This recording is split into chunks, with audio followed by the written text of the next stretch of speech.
Hi, I'm Richard Lang. In this video I'm going to share with you the idea that there are potentially four main stages in our lives. The four main stages are the baby, the child, the adult and the seer. So let's start at the beginning with the first stage. Stage 1, the baby. As a baby you are headless, at large, space for the world, without thinking about your experience in these or in any terms. You are unaware of having an appearance, of having a face, of being inside a body. When you looked in the mirror, that wasn't you, it was another infant. Your faceless openness was infectious. Just by being yourself, you were inviting others to be faceless too, to let go of their self-consciousness. It was as if you were saying, I'm wide open for you. There's nothing in the way. Come and join me in this boundless openness. Be space for me like I'm being space for you. Of course, we don't remain as babies. We move on to the next stage. Stage 2, the child.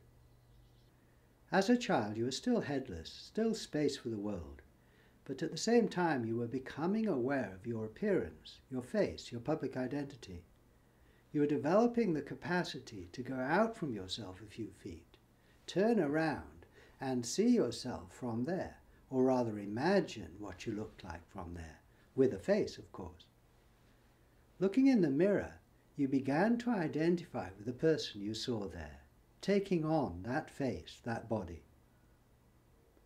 Increasingly, in the company of others, you saw yourself as they saw you, with a head on your shoulders. You were learning to take responsibility for that unique and special individual.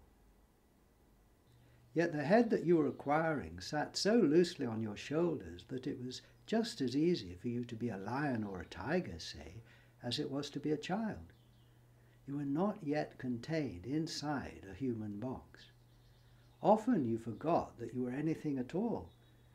How happy you were being wide open for the world, free as the wind. Your openness was infectious.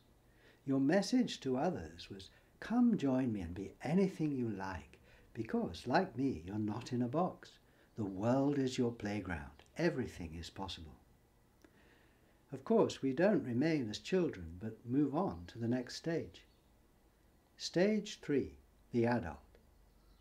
By the time you're an adult, you fully accept society's limited view of you. You see yourself as others see you.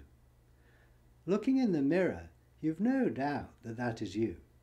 You trade your central openness, the boundless space that contains everything, for that one appearance, for that one thing that excludes all other things.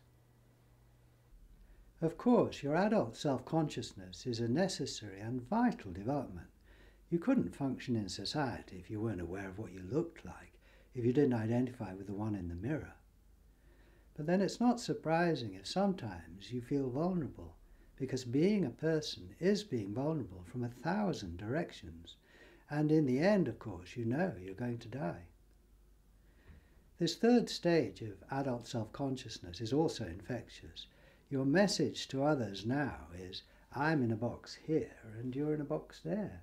We're face to face and separate from each other. You don't have to say this to people. Everybody's thinking it. Everybody believes that they are what they look like.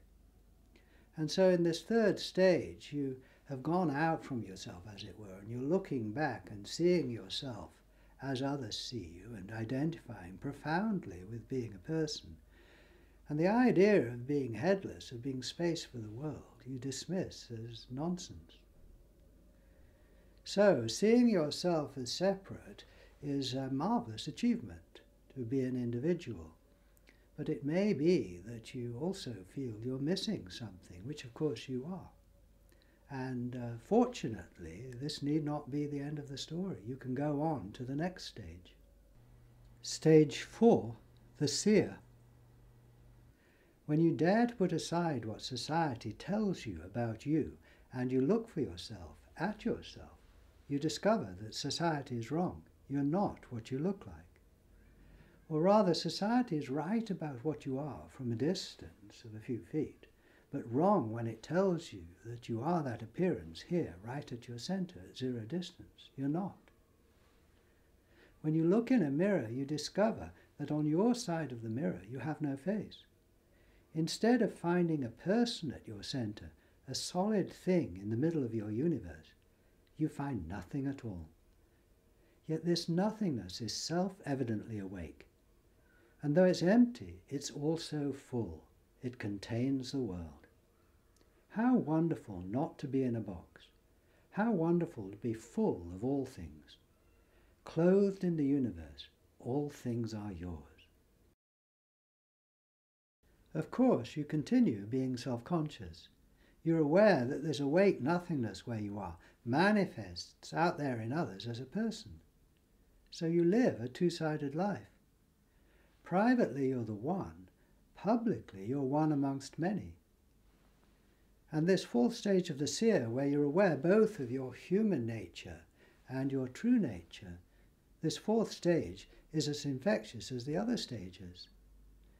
Now, not only are you communicating to others that you're an individual and they're an individual, but you're also communicating non-verbally the fact that you're space for them, you're room for them, they are within you.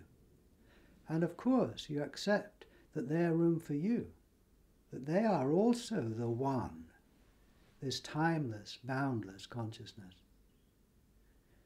The Indian greeting Namaste means, I honor you because you're an appearance of God. Well, headlessness shows the same respect to others because you see that every face you meet is given in this faceless openness. Every face is your own. Every face belongs to the one self.